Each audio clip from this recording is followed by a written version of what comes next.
Our first case takes us to Sacramento, California, and introduces us to a woman who looked, to anyone passing by, like a sweet, grandmotherly landlady. Her name was Dorothea Puente, and behind her warm smile and flowered dresses, she was responsible for one of the most disturbing series of murders in California history. Beyond her own boarding house, Dorothea had built a reputation throughout her Sacramento neighborhood as an active and generous member of the community, volunteering with local charitable organizations that served the homeless and the elderly, work that only deepened the sense of disbelief that swept through the city once her crimes came to light. Neighbors and local officials who had praised her charitable efforts for years found themselves forced to reckon with the unsettling possibility that some of that very charity work may have helped her identify and select future victims for her boarding house. Dorothea was born Dorothea Helen Gray on January 9, 1929, in the small city of Redlands, California. She was the sixth of 7 children, and her childhood was anything but stable. Her father died of tuberculosis when she was only 8 years old, and her mother, who struggled with alcoholism and would sometimes physically abuse her children, died in a motorcycle accident just a year later. Orphaned before she had even reached the age of 10, Dorothea and her siblings were split apart, bouncing between foster homes and different relatives. By the time she was 16, she had already struck out on her own, moving to Olympia, Washington, where she tried to survive, at times, by working as a prostitute. It was there that she met and married her first husband, a man named Fred McFall, in 1945. Dorothea's first marriage to Fred McFall did not last, and over the following years she cycled through a string of other relationships and marriages, each one adding another layer to a life that was already defined by instability and survival. She had 2 children during this period, both of whom were eventually given up, one for adoption and one placed with relatives, decisions that friends later said weighed heavily on her even decades afterward. By the 1960s, Dorothea had settled into a pattern of small-time criminal behavior that would define much of her adult life before she ever became a landlady. Those who knew Dorothea during these earlier decades described a woman who was intelligent, resourceful, and endlessly capable of reinventing herself whenever circumstances required it, qualities that, in a different life, might have been put toward entirely different ends. Instead, each new identity and each new city she moved to became another opportunity to refine the same basic con, presenting herself as a caring, trustworthy figure while quietly working the system for her own financial gain, a pattern that would only grow more lethal once she discovered how easily vulnerable, isolated people could disappear from a boarding house without anyone asking too many questions. Over the following decades, Dorothea moved through a string of marriages and a string of small crimes, forgery, theft, and other financial cons, spending brief stretches in jail along the way. In 1969, she opened her first boarding home in Sacramento, a large 16-bedroom care home where she began taking in elderly men who were receiving government benefits. She would frequent local bars, looking specifically for older men who were collecting Social Security or disability checks, and she would invite them to come live with her. Once they moved in, she would offer to help manage their mail and their finances, a kind gesture on the surface, but one that let her quietly begin signing off on their benefit checks and pocketing the money for herself. In 1978, she was finally caught stealing from her tenants and was sentenced to 5 years of federal probation. As part of that punishment, she was legally barred from working with the elderly or running a boarding home ever again. She ignored that ban entirely. Sometime before 1982, Dorothea opened a new boarding house at 1426 F Street in downtown Sacramento. And this time, the stakes for her tenants would be even higher than losing a monthly check. Dorothea's new home took in exactly the kind of people society tends to overlook: the elderly, the homeless, people struggling with mental illness or addiction, individuals with few family members checking in on them regularly. To the outside world, Dorothea appeared to be doing good, sweet work, giving a roof and a hot meal to people who had nowhere else to turn.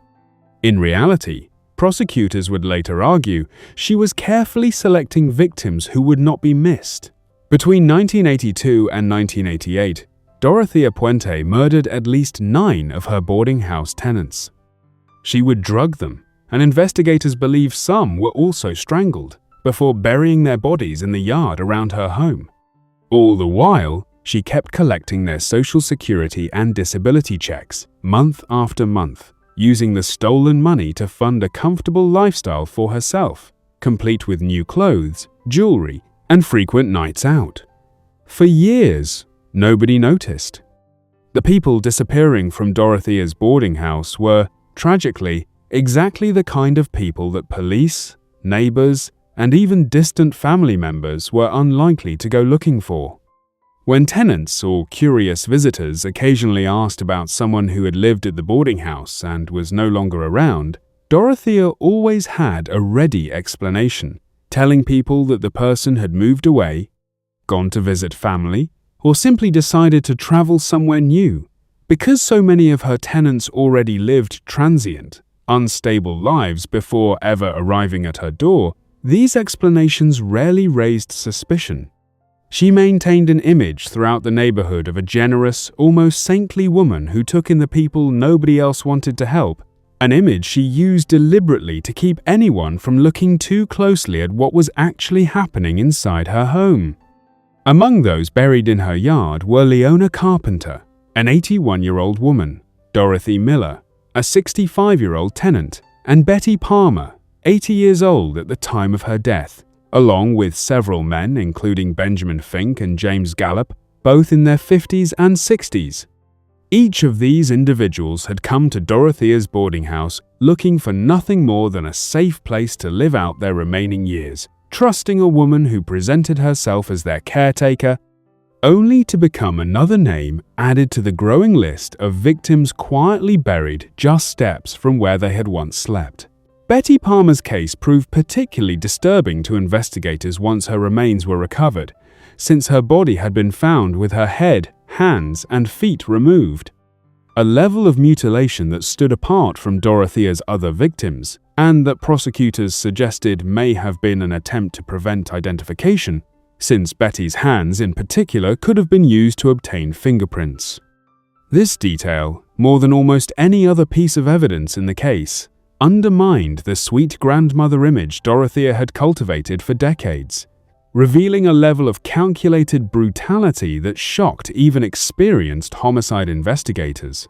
Investigators who worked the case have said in later interviews that the discrepancy between Dorothea's grandmotherly public persona and the calculated brutality revealed by evidence like Betty Palmer's remains was, for them, the single most unsettling aspect of the entire investigation, a reminder that appearances, no matter how convincing, can never be fully trusted as a measure of a person's true nature. The case finally broke open in November of 1988 after one of Dorothea's tenants, a man named Alvaro Montoya, who everyone called Bert, went missing. Unlike many of her other victims, Bert had a social worker who was paying close attention to his well-being, and when he suddenly stopped showing up for his regular appointments, she refused to let the question simply disappear. She pushed Sacramento police to investigate, and officers eventually made their way to 1426 F Street to ask Dorothea directly what had happened to him. While they were there, an officer noticed a patch of disturbed soil in the yard. When they began to dig, they found human remains. Then, they found more and more. Bert's case highlights something important that echoes across several of the cases in this documentary. Dorothea had specifically sought out tenants who fell through the cracks of society, people whose disappearance would likely go unnoticed by anyone with the power or persistence to demand answers.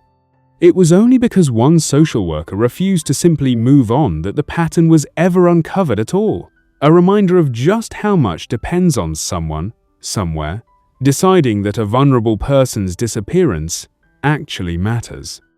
Detectives working the case in those first hours described a strange, almost theatrical calm from Dorothea as officers worked just feet away from her, digging up the remains of the very people she had once welcomed into her home with warm meals and a friendly smile.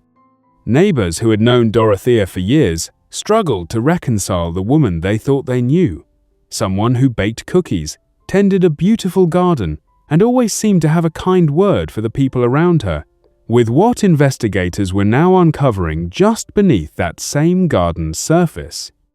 As police continued excavating the property, Dorothea Puente remained remarkably calm.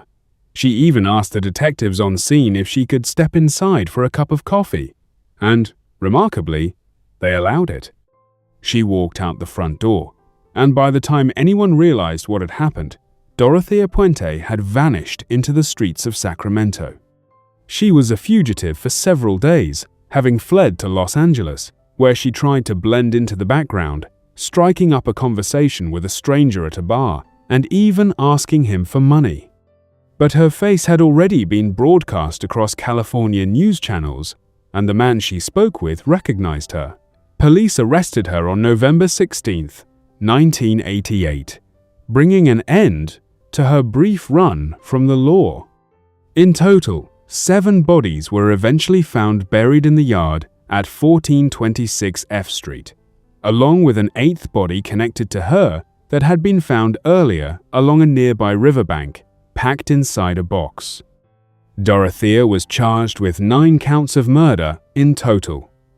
Her trial, which began in October of 1992, would become one of the longest and most closely watched trials in Sacramento history, lasting nearly 5 months and calling roughly 130 witnesses.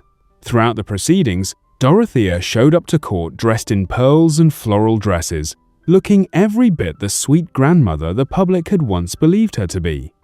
The case against her was almost entirely circumstantial, since there were no witnesses to the actual killings, only the bodies in her yard and her long criminal history of preying on the elderly. Dorothea's defense attorneys argued that many of her tenants had simply died of natural causes given their age and frail health, and that Dorothea, rather than committing murder, had simply continued cashing their benefit checks after their deaths purely out of financial greed, a crime, they argued, but not one that amounted to murder. Prosecutors countered this by pointing to toxicology evidence showing that several victims had lethal levels of sedatives in their systems at the time of death. Sedatives that would never have been prescribed to them for any legitimate medical reason, along with the sheer number of bodies concentrated in one small yard, a pattern prosecutors argued could not reasonably be explained by simple coincidence. After a record 24 days of jury deliberation, Dorothea Puente was convicted in August of 1993 of 3 counts of murder. The jury deadlocked on the remaining 6 counts, unable to reach a unanimous decision, though few doubted she was responsible for all of them. Dorothea Puente was sentenced to life in prison without the possibility of parole. During her decades behind bars, she reportedly received a surprising volume of fan mail from members of the public fascinated by her case, and she even corresponded for a time with true crime writers eager to understand what had truly driven her. She spent the remaining years of her life at the Central California Women's Facility in Chowchilla, always maintaining, right up until the end, that she had never murdered anyone at all. She died there on March 27, 2011, at the age of 82. Today, her boarding house at 1426 F Street still stands in downtown Sacramento, a quiet, ordinary-looking building that once concealed one of the darkest secrets in the city's history. A warm, smiling landlady who turned society's most forgotten and vulnerable people into a source of steady income, right up until the moment the ground beneath her yard finally gave up its secrets. Our next case takes us across the ocean to the city of Gloucester, England, and to a house on Cromwell Street that would eventually earn the nickname the House of Horrors. This is the story of Rosemary West, who, alongside her husband Fred, is responsible for one of the most horrifying chains of murder in British history. Rosemary Pauline Letts was born on November 29, 1953, in Devon, England. Like several of the women in this documentary, her childhood was marked by instability and abuse. Her father suffered from serious mental illness and was, according to those who knew the family, physically and emotionally abusive toward Rosemary and her siblings. As a teenager, Rosemary was described as introverted and troubled, and she left school at only 15. Family members later described a household where Rosemary rarely had the chance to simply be a child, growing up instead in an atmosphere of fear and unpredictability that shaped how she understood relationships for the rest of her life. Around this same time, she met a man named Fred West, who was 12 years older than her and already had a young daughter from a previous relationship. The two began a relationship almost immediately, and Rosemary, still just a teenager, moved in with Fred and helped raise his daughter. Fred West already had a documented and disturbing history of violence and predatory behavior toward young women before he ever met Rosemary. He had previously been accused of assaulting a young woman years before their relationship began, and those who knew him described someone who had shown clear warning signs of dangerous behavior throughout his early adulthood.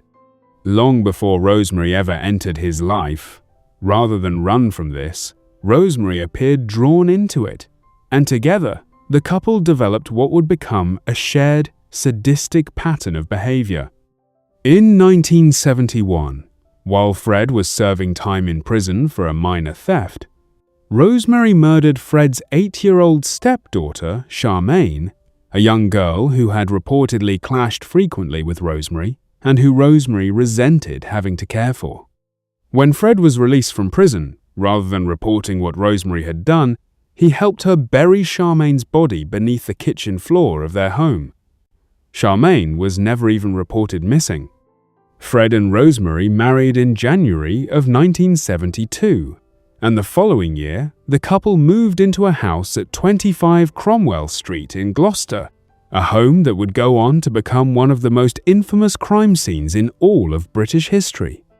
Over the years that followed, the Wests took in young female lodgers, and one by one, many of these young women vanished.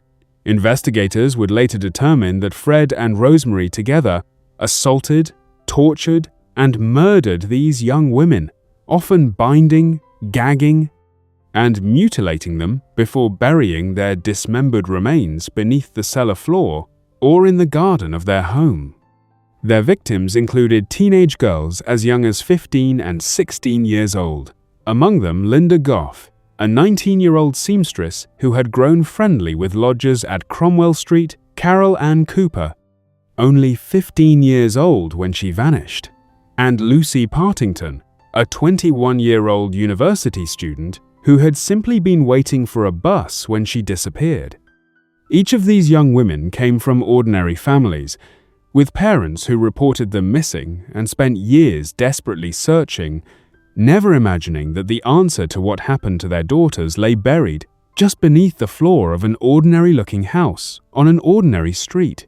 Lucy Partington's disappearance in December of 1973 had haunted her family for more than 2 decades before the truth was finally uncovered, with relatives spending years chasing down leads and appealing publicly for information, never suspecting that she had been picked up just a short distance from where she had been waiting for a bus home. Her case became one of the clearest illustrations of just how ordinary and unremarkable the West's victims' final moments often were. Young women simply going about their day, waiting for transportation or walking home, before being lured or forced into a car and taken to Cromwell Street, never to be seen alive again. In 1987, the couple's own daughter, 16-year-old Heather West, disappeared after reportedly trying to run away from home to escape her father's advances. She, too, was murdered and buried beneath the family's patio. And for years afterward, when her younger siblings asked where Heather had gone, Fred would jokingly tell them she was buried under the patio, a cruel and, as it turned out, entirely true statement that nobody in the family ever suspected was real. The horrifying truth of what had been happening inside 25 Cromwell Street finally began to surface in 1994, when police, acting on a tip related to Heather's disappearance, obtained a search warrant for the property. On February 24, 1994, officers began digging in the garden. The very next day, Fred West admitted to investigators that he had murdered Heather. He and Rosemary were both arrested that same day. As the excavation of the property continued over the following months, investigators uncovered the remains of 9 victims buried at Cromwell Street alone.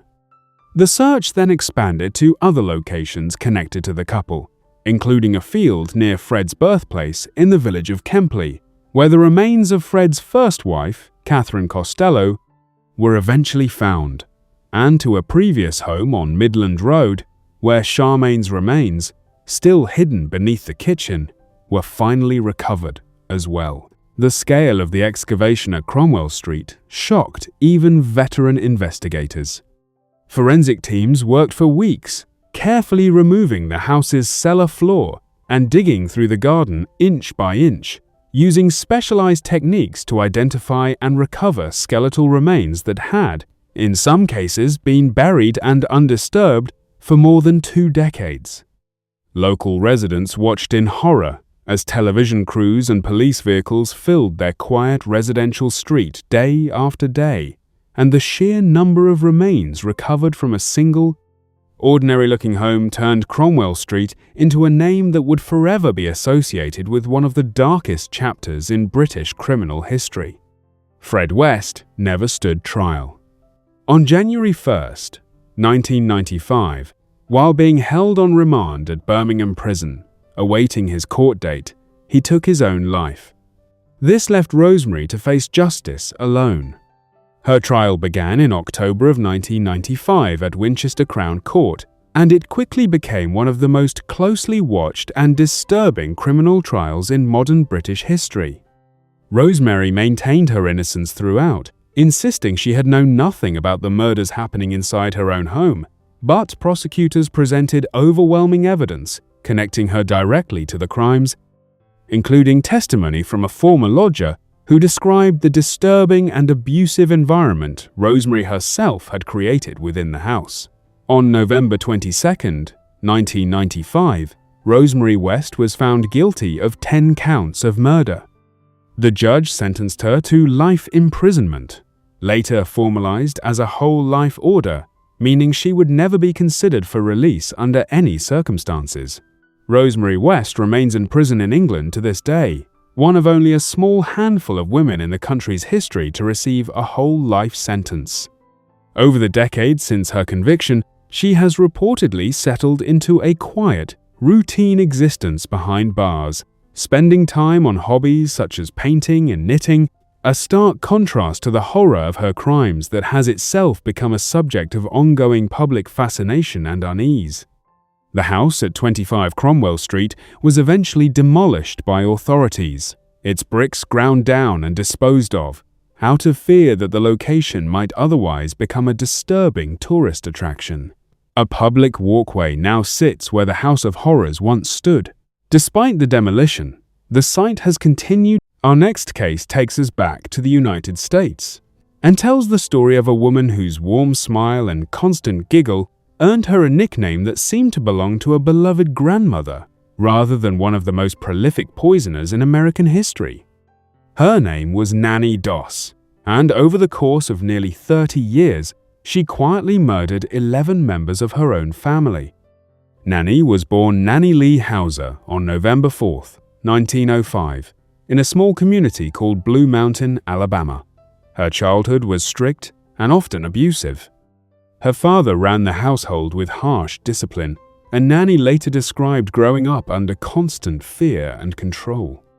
As a young girl, Nanny was reportedly involved in a serious train accident that left her with a head injury, an incident she and some of her family later pointed to as a possible explanation for the significant headaches, depression, and erratic behavior that plagued her throughout much of her adult life, though no clear medical link was ever firmly established.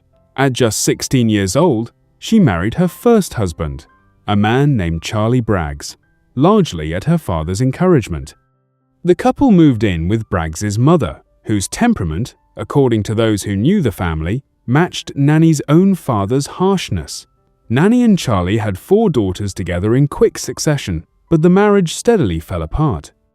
In 1927, 2 of the couple's young daughters suddenly died from what was believed at the time to be food poisoning. Braggs, growing suspicious, left Nanny, taking their oldest surviving daughter with him. Not long after, Braggs's own mother, who Nanny deeply resented, also died suddenly. This period, in 1927, is widely considered by investigators to be the true beginning of Nanny's murderous pattern, even though decades would pass before anyone connected the dots. Nanny went on to marry 4 more times, and time and again, the same pattern repeated itself.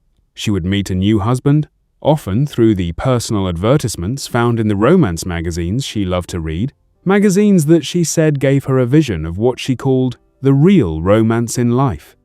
She would marry quickly, grow disappointed or frustrated with her new husband within a matter of months or years, and then poison him, typically using arsenic or rat poison mixed into his food or coffee. Her second husband, Frank Harrelson, was an alcoholic who she grew to despise, and he eventually died from what was later determined to be poisoning. Her third husband, Arlie Lanning, died under similarly suspicious circumstances, with neighbors at the time simply assuming he had succumbed to his own long-standing drinking problem. Her fourth husband, Richard Morton, spent much of the marriage pursuing relationships with other women, a betrayal Nanny discovered only after she had already grown distracted caring for her own ailing mother, who fell and broke her hip and needed a full-time caretaker. Along the way, Nanny also poisoned other family members who she felt were standing in the way of the life she wanted, including her own mother, one of her sisters, and, in perhaps the most disturbing detail of her entire case, 2 of her own grandchildren, along with a nephew. The murders of her own grandchildren stand out as perhaps the most difficult part of Nanny's story to understand, even against the backdrop of everything else she had already done. One grandson died after Nanny was left alone to babysit him, and investigators later determined she had poisoned him as well, apparently finding his presence in her life to be an inconvenience during a period when she was focused on pursuing a new relationship. This particular murder, of a child too young to have done anything to deserve her resentment, illustrated just how completely Nanny was willing to remove anyone, regardless of age or relationship, who she felt stood between her and the version of her own life she wanted to live. Because most of her husbands already suffered from underlying health issues such as heart conditions or heavy drinking, doctors at the time rarely suspected foul play, simply assuming each death was a natural, if unfortunate, consequence of poor health. This allowed Nanny to continue her pattern of marriage followed by poisoning, again and again, across several different states, for nearly 3 decades without ever facing serious suspicion. Moving between different states after each death also worked heavily in Nanny's favor, during an era when police departments in different regions rarely communicated with one another about individual cases, particularly ones that appeared, on the surface, to simply be a string of unrelated natural deaths. A woman who buried 5 husbands and several other family members across Alabama, North Carolina, Kansas, and Oklahoma over the course of 30 years could easily start fresh each time, her past quietly left behind along with the grave of whichever husband or relative had most recently died. It was her 5th and final husband, a man named Samuel Doss, who finally brought her downfall. Nanny had met Samuel, like several of her other husbands, through correspondence in a lonely hearts column, and she quickly grew disillusioned once they were actually married, finding him far more strict and controlling than the romantic partner she had imagined from his letters. In 1954, Nanny made her first attempt to poison Samuel, but he survived and was hospitalized for treatment. When he was discharged and returned home, Nanny finished what she had started, poisoning him again, this time fatally. His sudden death, coming so soon after he had just been released from the hospital in apparently improving health, struck his doctor as deeply suspicious, and he ordered an autopsy. That autopsy revealed a massive dose of arsenic in Samuel's system, far more than could ever occur naturally. Confronted with this evidence, Nanny Doss confessed not just to Samuel's murder, but to a string of poisonings stretching back nearly 30 years. What disturbed investigators most, beyond the sheer number of her victims, was her demeanor throughout the entire confession. Rather than showing remorse or distress, Nanny remained cheerful, chatty, and prone to fits of laughter as she calmly described murdering husband after husband and family member after family member. Reporters covering her arrest quickly dubbed her the Giggling Granny, a nickname that captured the unsettling contrast between her grandmotherly appearance and the horror of what she had done. Investigators who interviewed Nanny during this period described a woman who seemed to view each of her husbands almost as chapters in a story that had disappointed her, discarding one after another whenever reality failed to match the fantasy she had built up in her mind from years of reading romance magazines. When police asked her to exhume and test the remains of her earlier husbands and family members, laboratory results confirmed extraordinary amounts of arsenic or rat poison in body after body, physical proof stretching back decades that had simply never been tested for at the time each death originally occurred. The exhumation process itself became a grim undertaking for investigators, requiring court orders to dig up graves that, in some cases, had gone undisturbed for close to 3 decades, and coordinating toxicology testing across multiple state jurisdictions that had never previously communicated with one another about Nanny's case. Each new exhumation added another confirmed victim to the growing list, transforming what had begun as a single suspicious death investigation into what remains, to this day, one of the largest confirmed poisoning cases in American criminal history.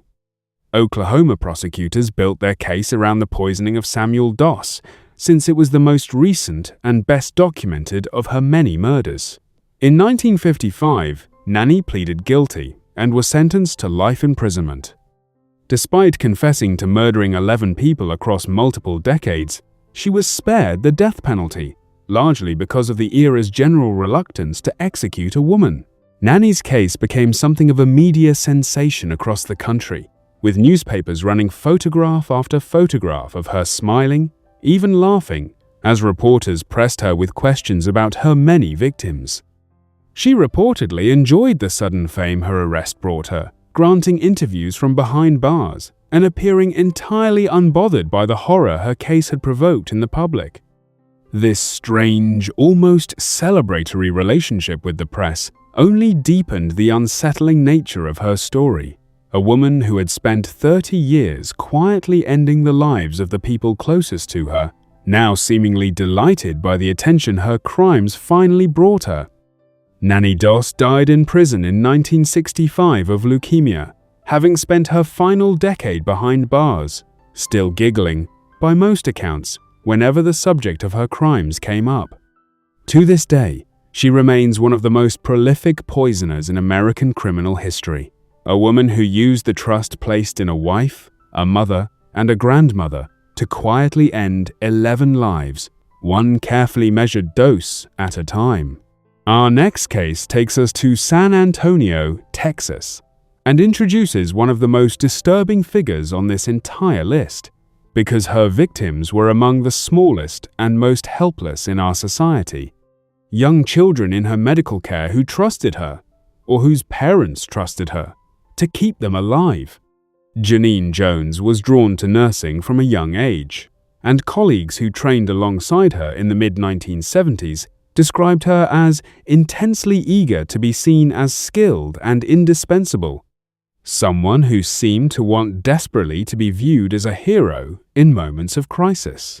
She began her nursing career in San Antonio in September of 1977, working at Methodist Hospital, before quickly moving through a series of other hospital jobs, often leaving under strange or unclear circumstances that her employers rarely investigated closely before letting her go. In 1978, she began working in the pediatric intensive care unit of what was then called Bexar County Hospital. It was there, over the following years, that a disturbing pattern began to emerge.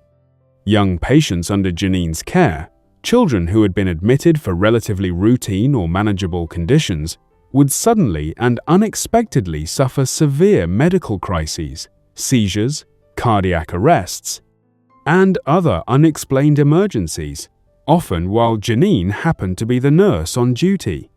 Journalist Peter Elkind, who spent decades investigating and writing about the case, described Janine as someone whose entire sense of self seemed tied to being present at moments of medical crisis. Someone who appeared to experience a kind of validation from being the person racing to save a dying child, even when she herself was the one who had caused the crisis in the first place.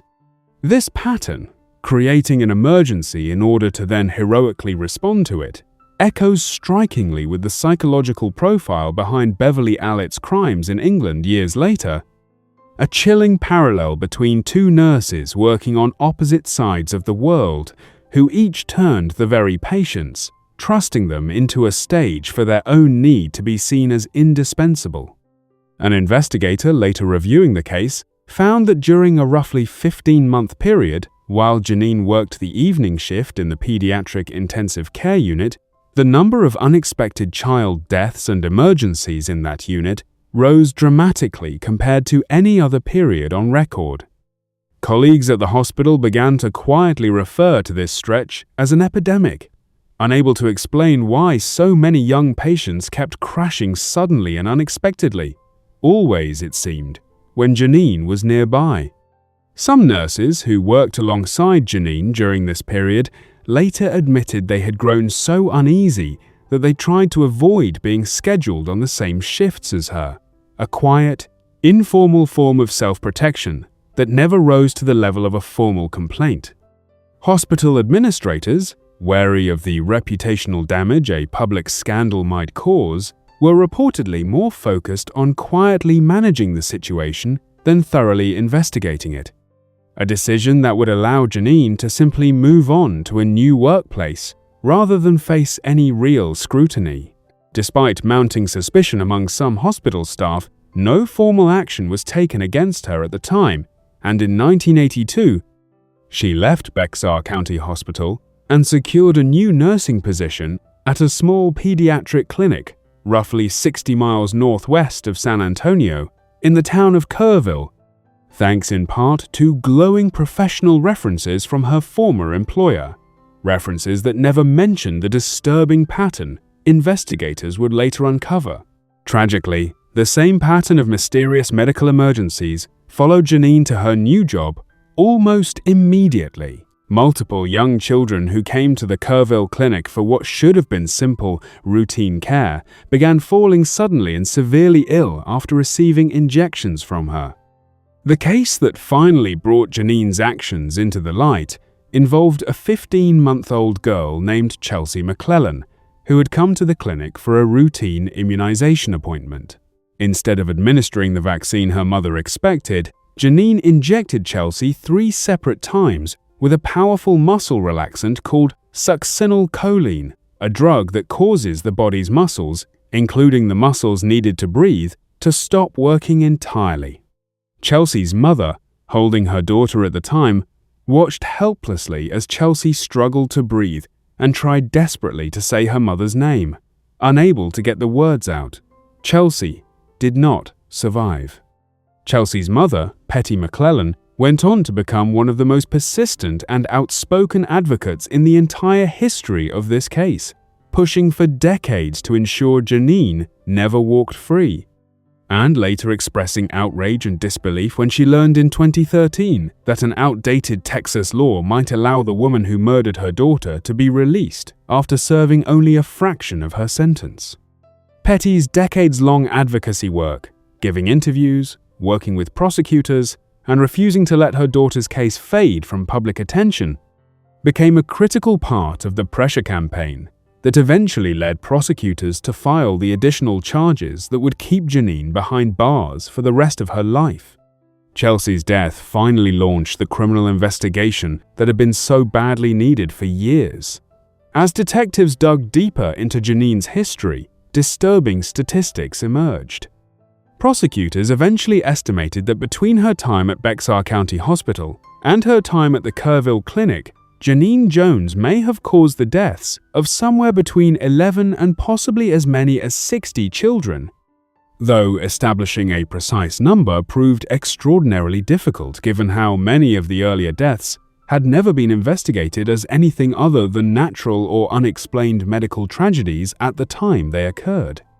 Investigators trying to build a fuller picture of Janine's time at Bexar County Hospital faced an additional and deeply frustrating obstacle. Many of the hospital's own patient records from the relevant period had gone missing or been destroyed, whether through routine record disposal policies or, some investigators suspected, more deliberate efforts by hospital administrators eager to avoid the kind of liability and scandal a full accounting of Janine's time there might bring.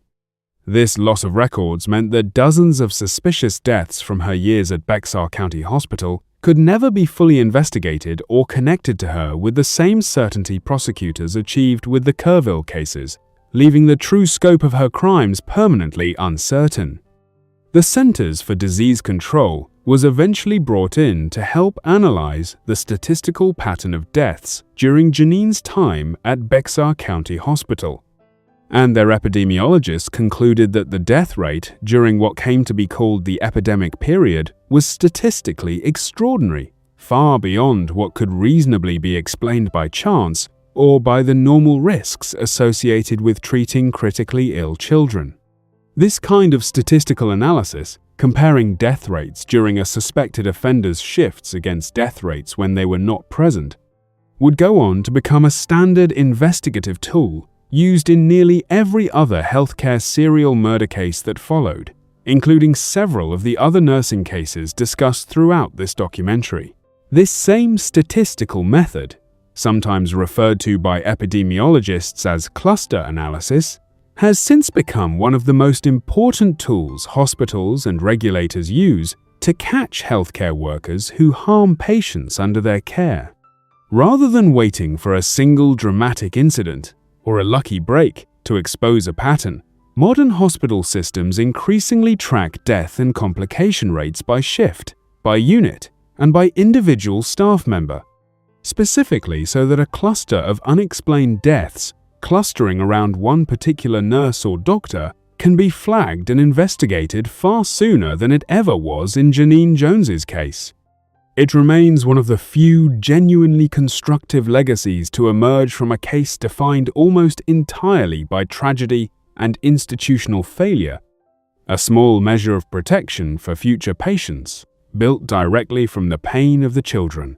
Janine Jones was never stopped in time to save. In 1984, Janine Jones was convicted of murdering Chelsea McClellan and sentenced to 99 years in prison.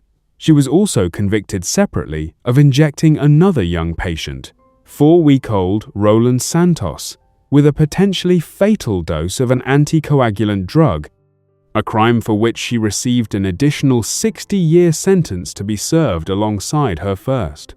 For decades, this remained the only conviction Janine ever faced, even though investigators and prosecutors alike remained convinced she was responsible for dozens more deaths that had simply never been formally proven in court. Then, in 2013, an alarming discovery came to light. Because of an old Texas law meant to relieve prison overcrowding, one that predated more modern sentencing guidelines and still legally applied to Janine's case. She was scheduled to be released from prison in March of 2018, having served only a fraction of her original sentence. This revelation shocked the families of her victims and the wider public alike. The idea that a nurse suspected of murdering dozens of children through calculated medical poisoning might simply walk free due to an outdated legal technicality.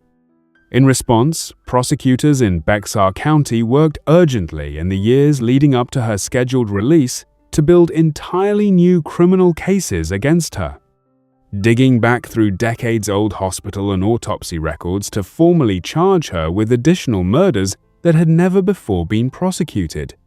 Between 2017 and 2020, Janine Jones was indicted on 5 separate new murder charges connected to the deaths of young children from the early 1980s.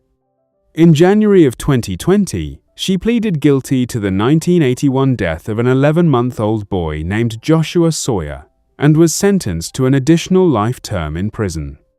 This new sentence, prosecutors made clear, ensured Janine Jones would never again be eligible for the kind of early release that had once nearly set her free. As one prosecutor put it after the plea deal was finalized, the odds are now that she will take her last breath in prison. Janine Jones's case ultimately became a case study cited in hospital safety training programs and nursing ethics courses across the country. A stark example of how a caregiver with unsupervised access to vulnerable patients, combined with hospitals more concerned with avoiding scandal than confronting internal wrongdoing, can allow a pattern of harm to continue for years. The book, The Death Shift, written by journalist Peter Elkind, followed the case for decades, documenting not only Janine's crimes, but the institutional failures that allowed them to continue. And its updated edition, released alongside continued investigative reporting years after the original publication, helped keep public pressure on prosecutors to finally hold her fully accountable. As of today, Janine Jones remains behind bars, a former caretaker of the most vulnerable patients imaginable, whose true number of victims may never be fully known, but whose case forever changed how hospitals track and investigate clusters of unexplained deaths among. Our next case introduces a woman the press would come to call the Black Widow of Florida, a nickname earned through a decades-long pattern of poisoning the men closest to her, always, investigators would come to believe, for the same simple motive: money. Judius Buenoano was born Judius Welty on April 4, 1943, in the small town of Quanah, Texas. Her mother died when Judy was only 4 years old, and she and her brother were sent to live with their grandparents, before eventually joining their father's new household in Roswell, New Mexico, once he remarried a woman who already had 2 children of her own. Judy's childhood took a dark turn in 1957, when, at just 14 years old, she violently attacked her father, stepmother, and 2 stepbrothers. Because there were no juvenile courts or facilities available in the area at the time, Judy was sent directly into an adult prison, an extraordinary punishment for a young teenage girl. After her release, she attended reform school, graduating in 1960, and went on to train as a nursing assistant, a role that would later give her a working knowledge of medicine and poison that she would put to devastating use. This early experience, being tried and incarcerated as though she were a fully grown adult at just 14 years old, is something biographers and criminologists studying her case have often pointed to as a formative and deeply damaging moment, one that placed a traumatized teenage girl into an adult prison environment during some of the most critical years of her psychological development. Whatever combination of factors ultimately shaped her into the calculated poisoner she would become, this early collision with the adult justice system marked the beginning of a pattern of violence that would resurface again and again throughout the rest of her life, each time with increasingly devastating consequences for the people closest to her. Judy married her first husband, James Goodyear, a sergeant in the United States Air Force, in 1962, already the mother of a young son named Michael. In September of 1971, shortly after James returned home from a tour of duty in Vietnam, he began experiencing mysterious symptoms: vomiting, severe stomach pain, and a rapid decline in his health. He was admitted to a naval hospital in Orlando, Florida, and just days later, on September 16, 1971, he died of what doctors at the time believed was cardiovascular collapse and kidney failure. His death was ruled natural, and Judy, now a 28-year-old widow with 3 children, collected the benefits from multiple life insurance policies she had taken out on her husband. At the time, nobody thought to question why a man in his 30s, recently returned from military service in apparent good health, would suddenly succumb to such a rapid and mysterious illness. Doctors at the Naval Hospital, unfamiliar with the subtle signs of chronic arsenic poisoning, attributed his decline to complications possibly related to his time overseas, a diagnosis that closed the case in the eyes of the military and left Judy free to move on with her life, and with a substantial insurance payout in hand. By 1972, Judy had a new boyfriend, a man named Bobby Joe Morris, and the two eventually moved together to Trinidad, Colorado. In 1978, Morris began exhibiting the exact same mysterious symptoms that had struck James Goodyear years earlier, and he too died. Judy collected on 3 separate life insurance policies she had secretly taken out on Morris's life. Notably, Judy herself had chosen the surname Buenoano, adapting it loosely from Spanish words meaning good year, a surname she began using publicly even though she and James Goodyear were never legally divorced before his death. This detail would later strike investigators as an unsettling piece of foreshadowing once the pattern of her crimes became clear. A woman who had essentially renamed herself around the very tragedy she herself had caused, presenting a new identity to the world with each new victim she moved on to. In 1979, Judy's son Michael, now a young man, joined the United States Army. He soon fell seriously ill, and doctors diagnosed him with arsenic poisoning that had rapidly and severely affected his arms and legs, leaving him fitted with heavy metal leg braces just to walk. He was discharged from the army and sent home into his mother's care. For a young man who had joined the military hoping to build an independent life for himself, the sudden onset of paralysis and his return to his mother's care marked a devastating reversal, one that left him almost entirely dependent on Judy for his day-to-day needs. Not long afterward, Judy took Michael canoeing on the East River in Milton, Florida. The canoe capsized, and Michael, weighed down by the very leg braces meant to help him move, drowned in the water, unable to swim or free himself from the metal frames strapped to his legs. Judy collected $20,000 from her son's military life insurance policy. By 1983, Judy had a new fiancé, a man named John Gentry, and she began giving him what she told him were daily vitamin C capsules. Gentry soon began experiencing the same nausea and vomiting that had struck every man before him. When his symptoms became severe enough, he was hospitalized and he began to recover. But upon his discharge, Judy resumed giving him the pills, and his symptoms returned just as before. This time, however, Gentry did not die quickly enough for Judy's liking. On June 25, 1983, as Gentry sat in his car outside a Pensacola restaurant, an explosion tore through the vehicle. Investigators determined that sticks of dynamite had been wired into the car's taillight system, designed to detonate the moment the lights were switched on. Remarkably, Gentry survived the blast, though he suffered massive internal injuries and was left with shrapnel embedded throughout his body. A crime journalist who covered the case later described the scene investigators found when they examined Gentry's wrecked car, shrapnel scattered across the pavement and embedded in Gentry's own body from head to toe, injuries so severe the doctors were initially unsure he would survive them. The sheer violence and public nature of the bombing, carried out in broad daylight outside a busy restaurant, marked a dramatic escalation from the quiet, slow-acting poison Judy had relied on with every victim before Gentry, suggesting to investigators that she had grown impatient, waiting for the arsenic to finish what it had started. The car bombing finally brought law enforcement's full attention onto Judy Buenoano. A search of her home turned up wiring and tape that matched the remains recovered from the bomb in Gentry's car. Investigators also discovered that Judy had taken out a substantial life insurance policy on Gentry shortly before the explosion. With Judy now firmly a suspect in an attempted murder, detectives began looking back at the other mysterious deaths connected to her life. And in 1984, a court order allowed them to exhume the body of James Goodyear.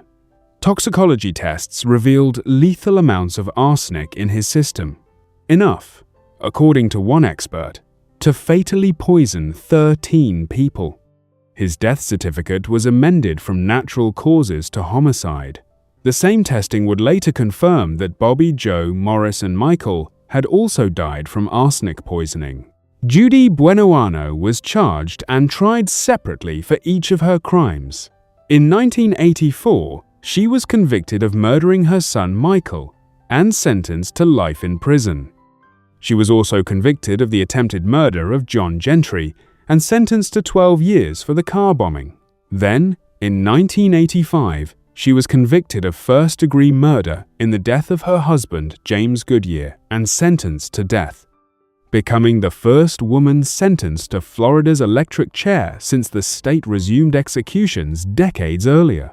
Judy Buenoano spent 13 years on death row, exhausting every possible appeal, all while continuing to insist she was innocent of every crime.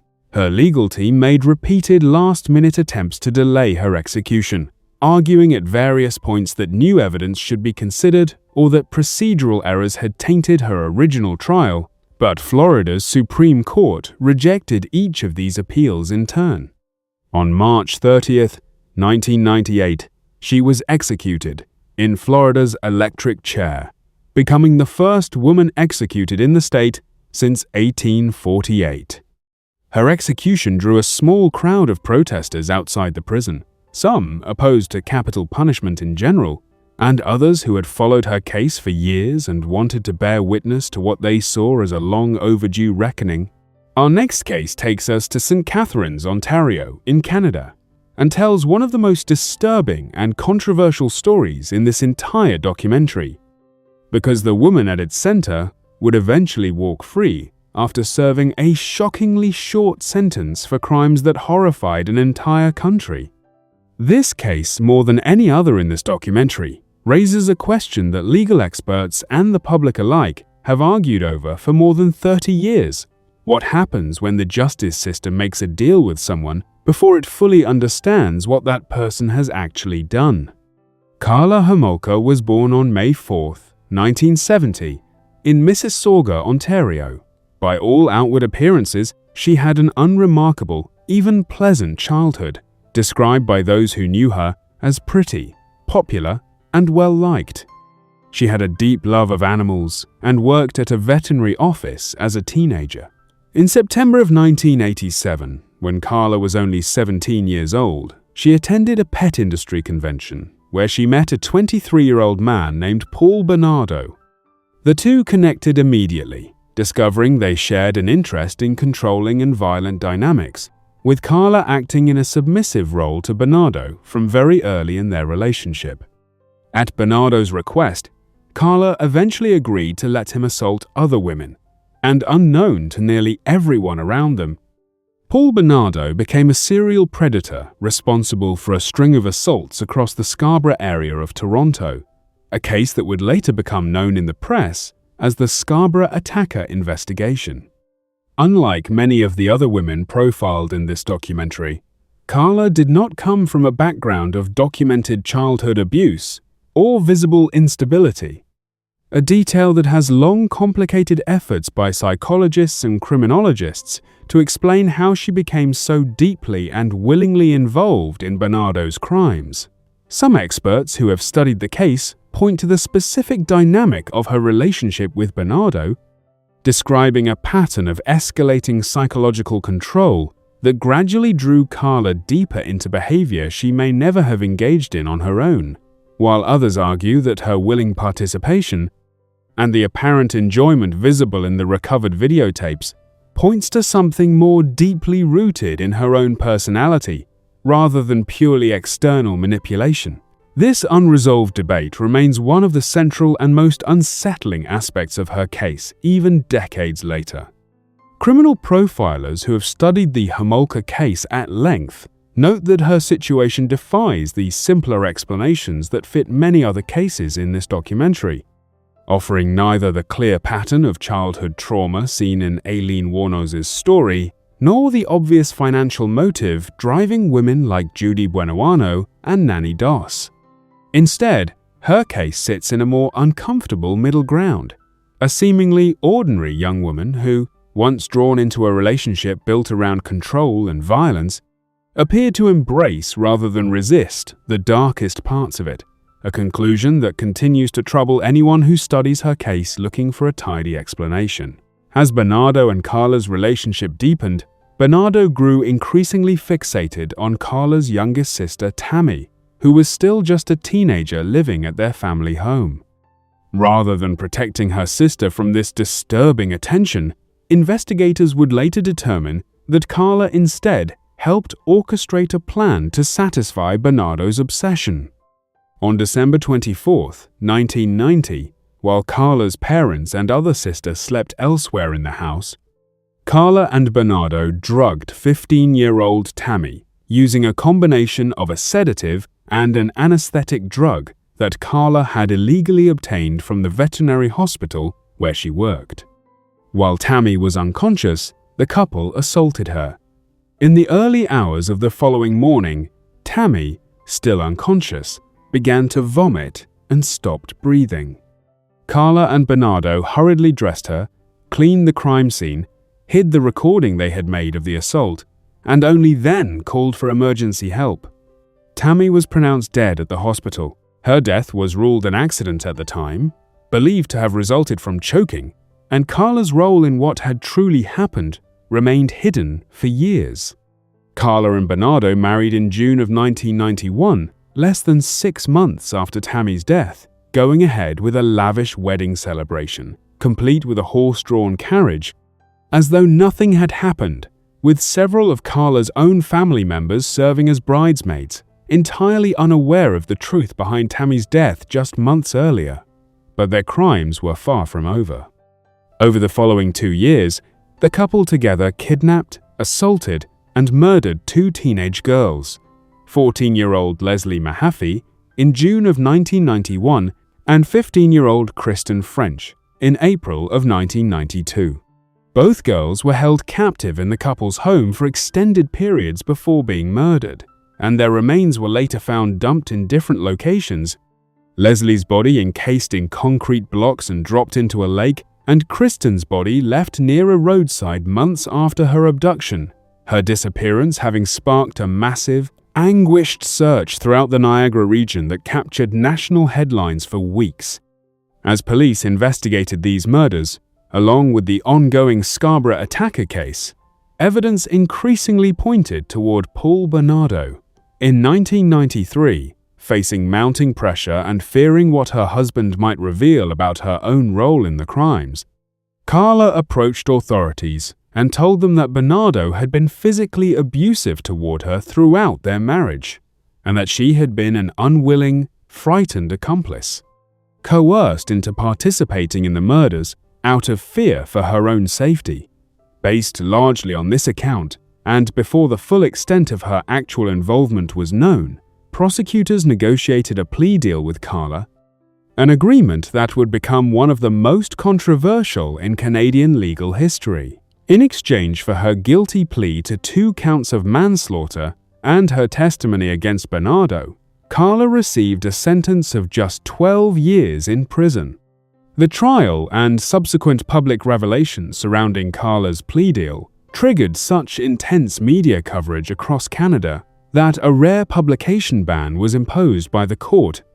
an order that prohibited Canadian media outlets from reporting certain details of the proceedings in order to protect Bernardo's right to a fair trial. The ban proved almost impossible to enforce in practice, since American news outlets were not bound by the same restrictions, and Canadians living near the border could easily access uncensored coverage on American television and radio stations, or later, through early internet forums, turning the publication ban itself into a significant public controversy about press freedom and the limits of a court's ability to control information in the modern media age. It was only after this deal had already been finalized that the true and horrifying extent of Carla's involvement began to surface. During a psychiatric assessment in March of 1993, Carla confessed in a letter to her own parents that she had directly participated in her sister Tammy's death years earlier, a crime nobody had previously suspected her of. Even more damning, when police later recovered videotapes that Bernardo had secretly recorded of the couple's crimes, the tapes showed Carla was not the frightened, passive victim she had described to prosecutors, but an active and willing participant who appeared to enjoy the abuse being inflicted on their victims. The tapes themselves were discovered under extraordinary circumstances. Bernardo's own defense lawyer at the time, searching the couple's former home for anything that might help his client's case, found the recordings hidden inside a light fixture in the bathroom ceiling, months after Carla had already testified against her husband and long after her plea deal with prosecutors had been sealed. By the time these tapes surfaced, however, Carla's plea agreement had already been signed and could not be undone under Canadian law, a legal reality that came to be known publicly as the deal with the devil. Bernardo's trial in 1995 became a spectacle in its own right, with Carla called to testify against her former husband as the centerpiece of the prosecution's case. Over many days on the witness stand, she described in graphic detail the crimes the couple had committed together, testimony that was essential to securing Bernardo's conviction, even as it also revealed, piece by piece, just how deeply and willingly involved Carla herself had actually been. Legal commentators at the time noted the deeply uncomfortable position this created for the court, relying on the testimony of someone who was, by her own admission on the stand, far more involved in the crimes than her plea deal reflected, in order to convict the person prosecutors considered the primary offender. Paul Bernardo was convicted in 1995 of 2 counts of first-degree murder and sentenced to life in prison without parole, and was later formally declared a dangerous offender, meaning he would likely never be released. Carla Homolka, meanwhile, served her full 12-year sentence and was released from prison on July 4, 2005. Her impending release sparked national outrage across Canada, with the government even passing new legislation requiring violent offenders like Carla to provide a DNA sample to a national criminal database before she could walk free. She was never charged in connection with her sister Tammy's death, since the plea agreement she had struck years earlier for the other murders was found to legally protect her from further prosecution. Since her release, Carla Homolka has remarried, changed her name, and had children of her own, reportedly living for a time in the Caribbean before eventually settling in Quebec, where her presence in various communities has repeatedly sparked public alarm whenever her whereabouts become known. In 2012, reports surfaced that she had been volunteering at her children's school in Quebec, news that prompted the school to re-evaluate her involvement once parents learned who she truly was, a pattern that has repeated itself in different forms nearly every time her location becomes publicly known. To this day, her case remains one of the most bitterly debated in Canadian criminal justice history, a stark reminder of how a plea deal made before the full truth is known can allow someone deeply involved in horrific crimes against children and teenagers to walk free years before anyone fully understood what she had actually done.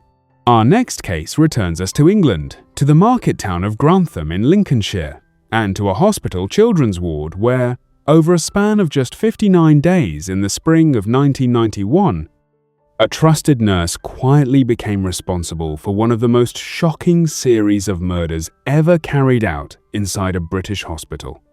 Beverly Gale Allett was born on October 4, 1968, in Grantham, Lincolnshire.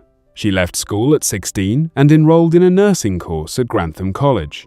Even during her training, colleagues and instructors noticed troubling behavior. She had an unusually high rate of absence from her coursework, often citing a long string of illnesses and injuries, some of which colleagues later suspected she may have caused or exaggerated herself. On one occasion, she was suspected of smearing feces on the walls of a nursing home where she was training. Despite this pattern of concerning behavior and repeatedly failing parts of her nursing examinations, Beverly was eventually taken on for a temporary 6-month contract at Grantham and Kesteven Hospital in 1991, assigned to work on the children's ward, known as Ward 4. Classmates and instructors who knew Beverly during her school years described a young woman who seemed to crave attention in unusual and sometimes disturbing ways, reportedly showing up to class with self-inflicted injuries on more than one occasion, and appearing to genuinely enjoy the sympathy and concern these injuries generated from those around her. This same craving for attention and sympathy, investigators and psychiatrists would later conclude, simply found a far more devastating outlet once she was placed in a position of real authority over sick and vulnerable children. The ward Beverly joined was chronically understaffed, with often only 2 trained nurses covering the day shift and just 1 nurse covering the night shift. This left Beverly with frequent opportunities to be alone with young patients, completely unsupervised. On February 22, 1991, her first victim, a 7-week-old boy named Liam Taylor, was admitted to the ward with a chest infection. While in Beverly's care, Liam suffered a sudden and unexplained cardiac arrest. Medical staff worked to resuscitate him, but he died. At the time, nobody suspected foul play, since children admitted to a hospital ward do sometimes tragically decline despite everyone's best efforts. Liam's parents, like every family whose child Beverly would go on to harm over the following weeks, had brought their son to Grantham and Kesteven Hospital, trusting completely that the nursing staff caring for him wanted nothing more than to see him get well. That trust, so fundamental to how any hospital ward functions, is exactly what allowed Beverly to operate without suspicion in those earliest days, since even doctors reviewing Liam's sudden decline had no reason yet to look beyond a tragic, if unexplained, medical event. But then it happened again, and again. Over the following weeks, an alarming pattern began to unfold on Ward 4.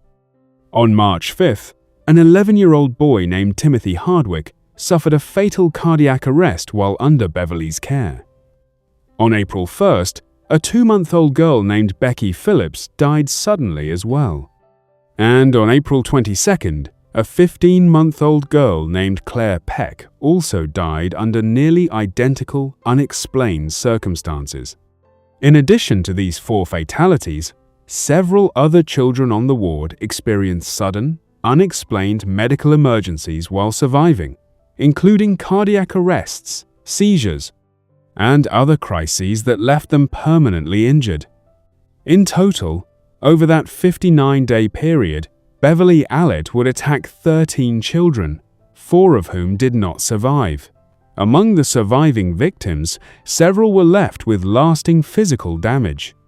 Paul Crampton, a young child who survived one of Beverly's insulin overdoses, suffered brain damage from the resulting drop in blood sugar, an injury that affected him for the rest of his life.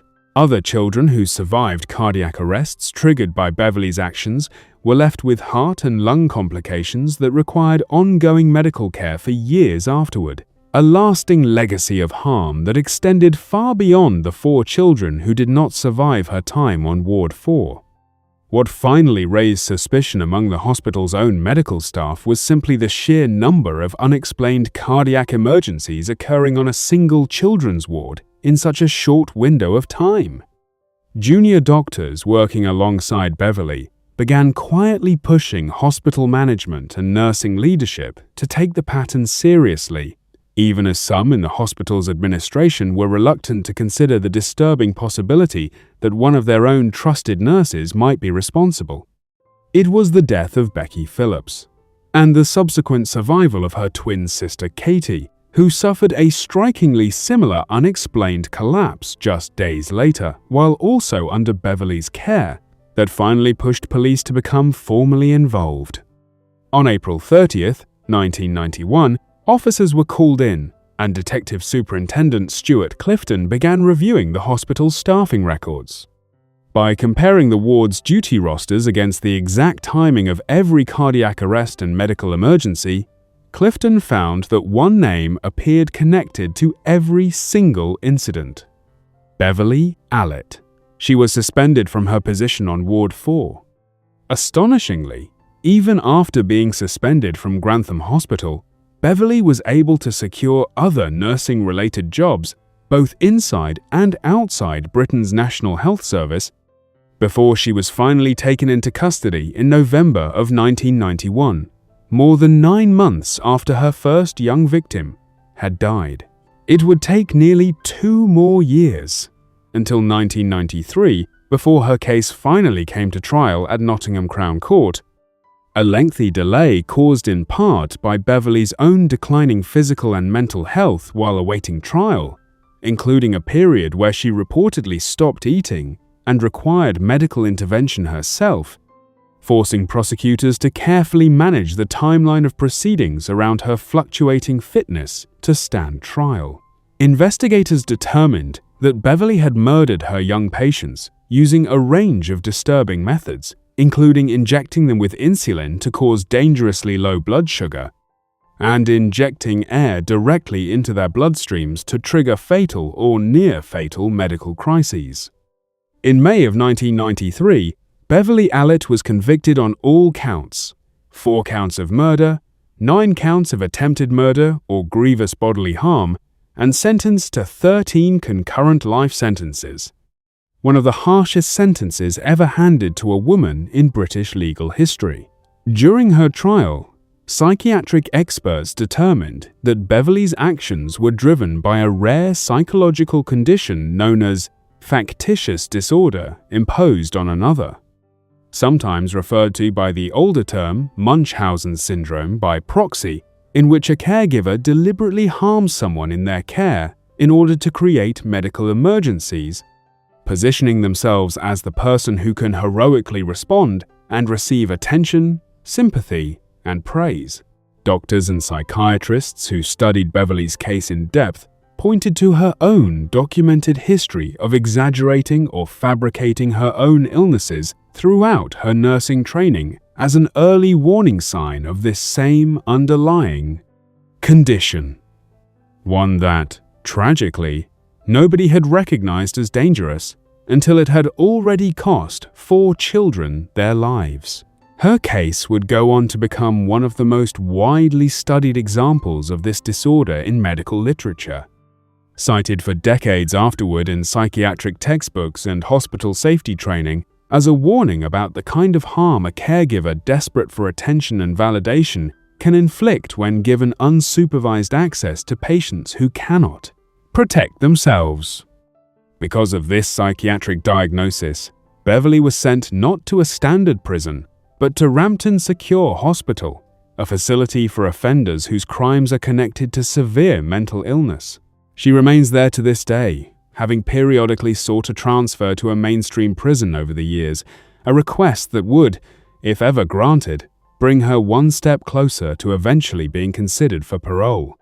In the aftermath of her case, an independent inquiry examined how Grantham and Kesteven Hospital's chronic understaffing had allowed Beverly to operate with so little supervision, and the resulting report led to significant changes in how Britain's National Health Service handled staffing levels, background checks, and the verification of nursing credentials, particularly for newly qualified nurses with limited work history. Decades later, Beverly Allitt's case would be repeatedly invoked in public discussion of other suspected healthcare serial murder cases in Britain, including the case of nurse Lucy Letby in the 2010s, with commentators and investigators alike noting the disturbing similarities between the two cases despite the years separating them. For now, more than 3 decades after that first fatal cardiac arrest on Ward 4, Beverly Allitt remains one of the most disturbing examples in medical history of a caregiver who transformed the very trust placed in her by desperately worried parents into an opportunity to harm the children she was meant to protect. Our next case takes us back to Canada, this time to the province of Ontario, and tells the story of a nurse whose quiet campaign of murder against elderly patients went undetected for nearly a decade, ending only because she herself finally decided to confess. Elizabeth Wettlaufer was born Elizabeth Tracy May Parker on June 10, 1967, and raised in Woodstock, Ontario, alongside her brother. In high school, where she was known by the name Beth Parker, she took part in choir and band, and reportedly hoped at one point to study drama at university. Instead, she trained as a registered nurse, becoming officially licensed in August of 1995.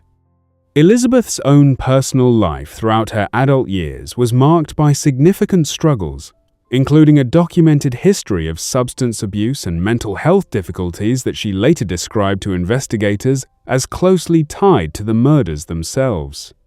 She spoke of battling addiction to various substances over the years, along with periods of severe depression. Struggles, she said, contributed to the build-up of anger and frustration that would eventually trigger what she called her urge to murder.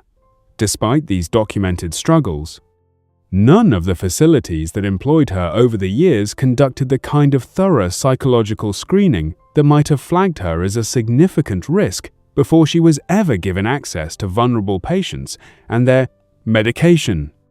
Those who knew Elizabeth in her younger years described someone who seemed outwardly ordinary, someone who did not stand out as troubled or dangerous in any obvious way. Colleagues who worked with her early in her nursing career described her as capable, even if she occasionally struggled with certain aspects of the job, struggles that, in hindsight, would take on a far more sinister meaning once the truth of her crimes came to light years later. In June of 2007, Elizabeth began working at a long-term care home called Carison Care in Woodstock, typically assigned to the night shift, where she was responsible for dispensing medication to elderly residents. It was there, only a couple of months into her employment, that she committed her first murder. Elizabeth had discovered that insulin, the medication used to treat diabetes, offered her something almost no other drug in the facility could, a way to end a person's life that was extremely difficult for anyone to detect after the fact. Unlike narcotics, which hospitals and care homes are legally required to carefully count and track, insulin at the time was not subject to the same strict monitoring, meaning Elizabeth could access and administer it with almost no oversight. An overdose of insulin causes a patient's blood sugar to crash dangerously low, potentially triggering a coma or death. And because many elderly patients in long-term care already have complicated, fragile health, insulin-related deaths are notoriously difficult for doctors to distinguish from natural causes, especially without specifically testing for it. On August 11, 2007, Elizabeth used insulin to murder her first victim, 84-year-old James Silcox, a Second World War veteran and father of 6. Just months later, in December of that same year, she murdered 84-year-old Maurice Granat, a longtime auto mechanic. Over the following years, Elizabeth continued this pattern, moving between different long-term care facilities in southwestern Ontario as her employment changed, and continuing to murder elderly patients in her care using the same method each time.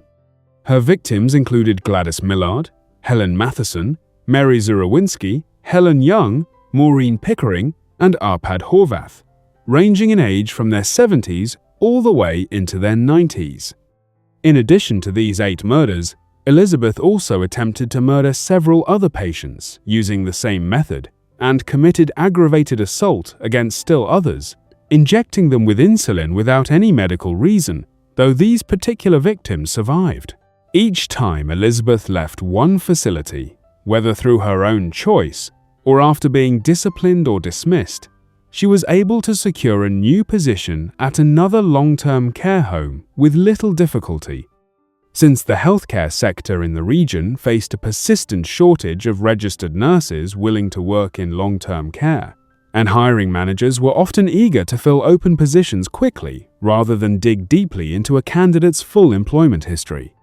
This revolving pattern, moving from facility to facility every so often, also had the effect of scattering her victims across multiple institutions, meaning that no single care home ever accumulated enough suspicious deaths on its own to trigger the kind of internal alarm that might have caught her sooner. Throughout this nearly decade-long span, Elizabeth Wettlaufer was, by her own later admission, not hiding some deep secret plan. She described to investigators feeling what she called a red surging feeling, along with a sense that she was being told, "This is the one." An overwhelming urge to murder that would build up inside her over time, connected to frustration with her career and her personal life. An urge that would only fade once she had acted on it. Despite this deeply troubling pattern, Elizabeth was never caught through any hospital investigation or external audit. Instead, she was disciplined multiple times throughout her career for unrelated medication errors and incompetence, and was even fired from one facility specifically for failing to follow proper insulin protocol. And yet she was still able to find new nursing positions afterward, arriving at each new job with what colleagues described as glowing professional references. The case finally broke open not because of any external investigation, but because Elizabeth herself decided to confess. On September 16, 2016, she voluntarily checked herself into a psychiatric treatment facility in Toronto. During her time there, she revealed disturbing details about her past actions to the staff treating her, information serious enough that it reached Toronto police within weeks. At the sentencing hearing, family members of her victims filled the courtroom to deliver emotional statements about the loved ones they had lost, many describing the added pain of only learning years later that a death they had accepted as natural had actually been a deliberate murder. Andrea Silcox, whose father James was Elizabeth's first known victim, told the court that she was choosing to forgive Elizabeth, though she made clear that forgiving did not mean forgetting what had been taken from her family. Other family members expressed far less forgiveness, describing years of unresolved grief that had suddenly transformed into rage and horror once they learned the true circumstances of their loved one's death. Several spoke directly to Elizabeth during their victim impact statements, demanding to know why she had chosen their particular family member, questions that Elizabeth, according to those present, largely answered with the same explanation she had given investigators, that the choice often came down to little more than which patient happened to be nearby when her urge to murder became overwhelming, an answer that offered the grieving families almost no comfort or closure at all. This led directly to a criminal investigation, and Elizabeth was arrested and formally charged. In June of 2017, she pleaded guilty in a Woodstock, Ontario courtroom to 8 counts of first-degree murder, 4 counts of attempted murder, and 2 counts of aggravated assault. She was sentenced to 8 concurrent life sentences and is currently serving her time at a psychiatric hospital in Quebec. The scale and duration of Elizabeth Wettlaufer's crimes prompted the Ontario government to launch a sweeping public inquiry into the province's entire long-term care system. That inquiry's final report concluded something deeply unsettling: that Elizabeth Wettlaufer very likely would never have been caught at all had she not confessed on her own. Since the systems in place at the various care homes where she worked were simply not equipped to detect the pattern of her crimes, even as the death toll steadily climbed year after year. The inquiry, led by Commissioner Eileen Gillais, ultimately produced more than 90 separate recommendations aimed at strengthening Ontario's long-term care system, including stricter controls and mandatory tracking for medications like insulin that had previously gone largely unmonitored, improved communication between care facilities when a staff member is fired or disciplined for misconduct, and better training for staff to recognize patterns of suspicious deaths. Many of these recommendations were adopted into Ontario law in the years following the inquiry, reshaping how the province's nursing homes handle medication security and staff oversight, a legacy that stands as one of the only concrete outcomes to emerge from a case that otherwise offers little comfort to the families who lost loved ones to Elizabeth's crimes. Our next case takes us to a Veterans Affairs hospital in Northampton, Massachusetts, and tells the story of a nurse whose desire for excitement, attention, and control over her own personal relationship ultimately turned deadly for the elderly veterans placed under her care. Kristen Gilbert, born Kristen Heather Strickland on November 13, 1967, in Fall River, Massachusetts. Earned her nursing degree from Greenfield Community College in 1988. She married Glenn Gilbert that same year, and the couple went on to have 2 sons together. In March of 1989, Kristen began working as a nurse at the Veterans Affairs Medical Center in Northampton, where she quickly built a reputation among colleagues as a skilled and capable nurse, well-liked enough that she became involved in staff social activities at the hospital. On the surface, Kristen's life in those early years appeared stable and unremarkable, a young married mother building a respected career in a field defined by helping others.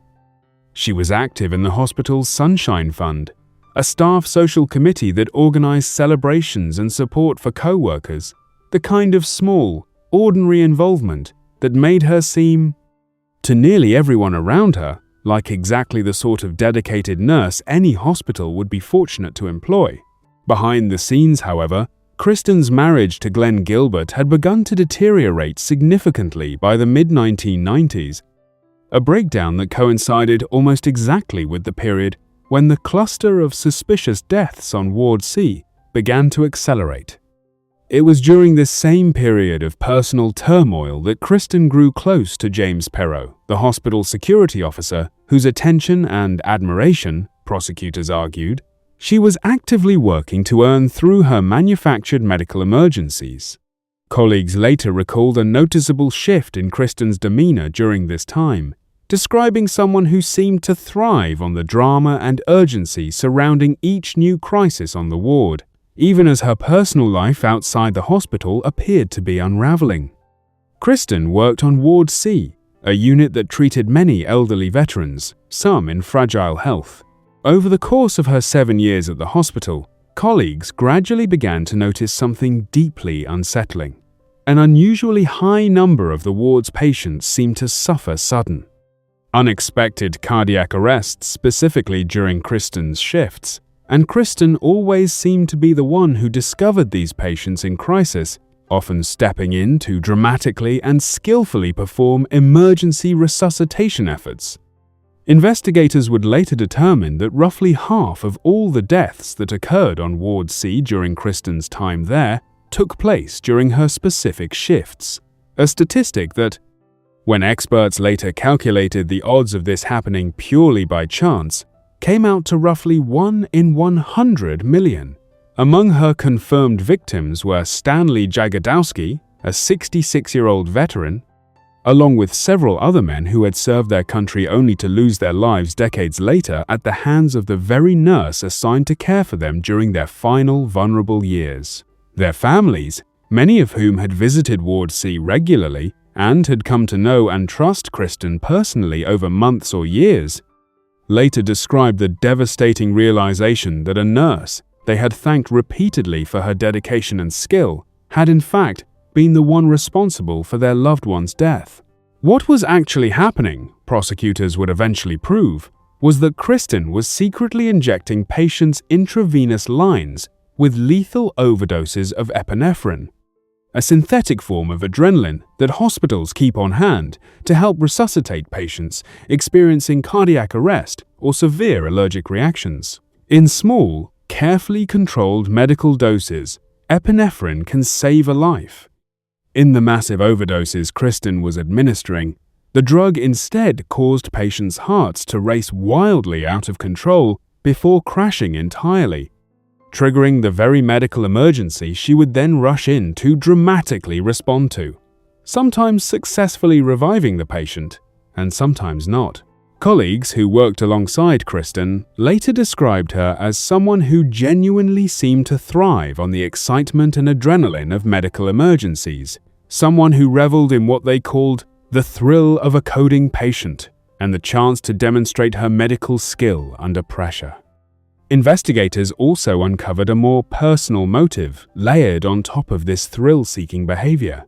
Kristen had become romantically involved with a hospital security officer named James Perot, and prosecutors argued that she deliberately manufactured medical emergencies in part to impress him, to appear heroic in his eyes by successfully springing into action to save a dying patient's life, timing several of the incidents around moments when she knew he would be nearby or would hear about her efforts afterward. As suspicions grew among hospital staff about the unusual cluster of deaths and a corresponding rise in the hospital's usage of epinephrine, the Department of Veterans Affairs launched an internal investigation in the mid-1990s. That initial internal review found no evidence that any hospital employee had intentionally harmed patients, a conclusion that, in hindsight, allowed Kristen to continue working and potentially harming additional patients for a period after her colleagues had already grown suspicious of her. This initial failure to catch Kristen through an internal hospital review echoes a troubling pattern seen throughout this documentary. Institutions that, whether out of genuine uncertainty, fear of legal liability, or simple reluctance to believe one of their own could be responsible for such horrifying acts, failed to act decisively even when the statistical evidence pointing toward a single nurse was already mounting.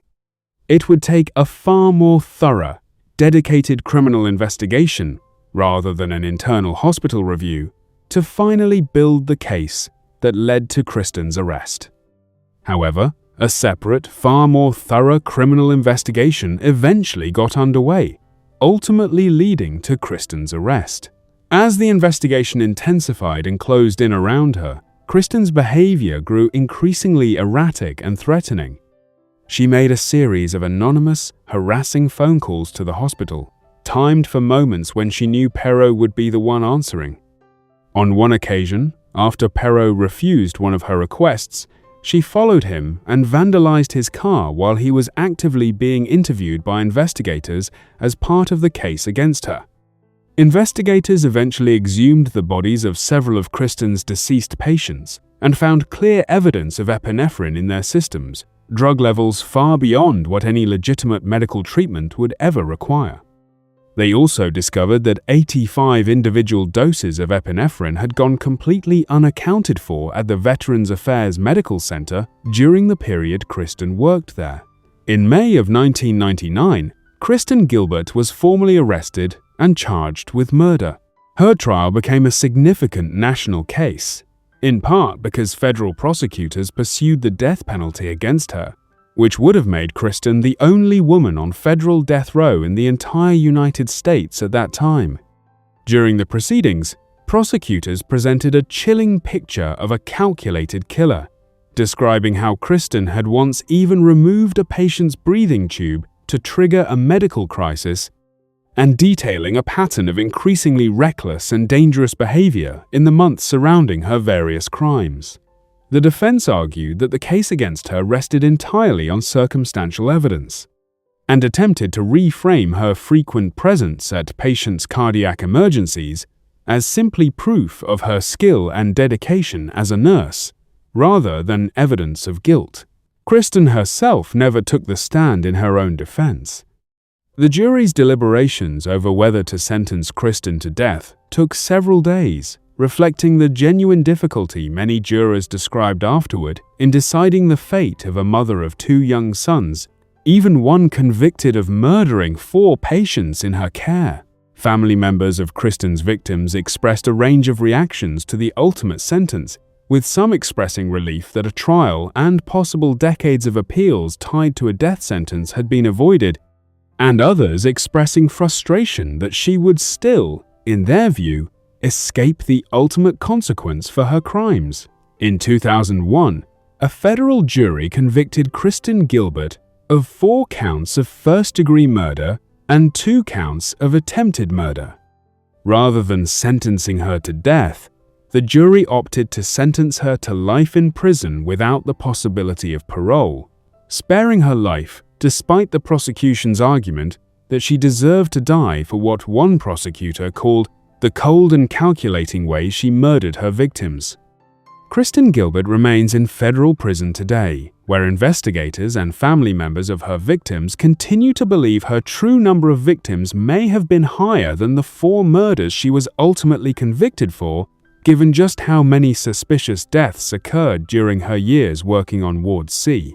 Our next case is different from every other story on this list, because unlike the calculated, patient poisoners and caretakers we have discussed so far, this next woman murdered not for money, not for insurance payouts, and not out of any twisted need for medical attention, but simply, in her own chilling words, because she enjoyed how it felt. Every case discussed so far in this documentary involved planning, patience, and disguise, a caregiver's uniform, a wedding ring, a landlady's warm smile. Our next case breaks entirely from that pattern, introducing a woman whose violence was fast, brazen, and carried out in public with almost no attempt to hide who she was. Joanna Dennehy was born in 1982 and grew up in an ordinary household before her life took an increasingly troubled turn.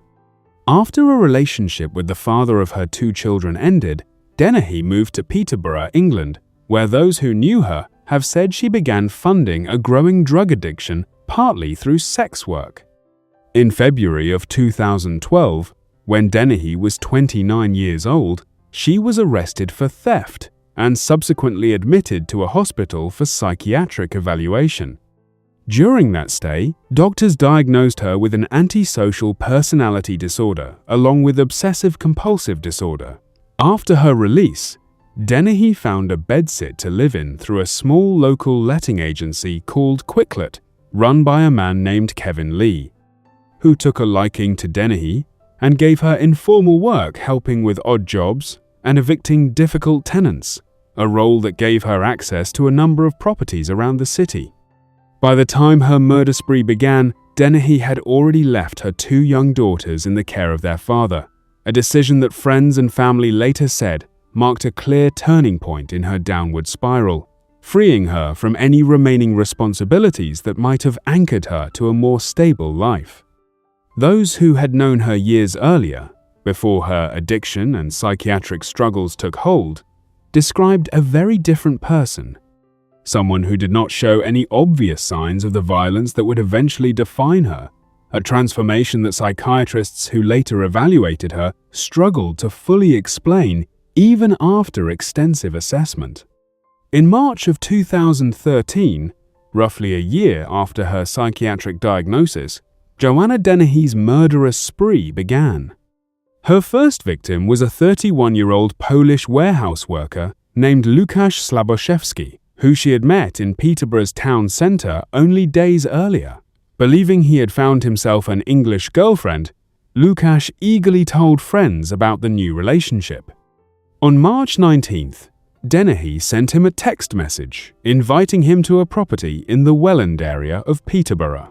When he arrived, expecting a romantic encounter, Dennehy instead stabbed him through the heart, murdering him almost instantly. She then stored his body inside a dumpster, before eventually having it moved and dumped elsewhere.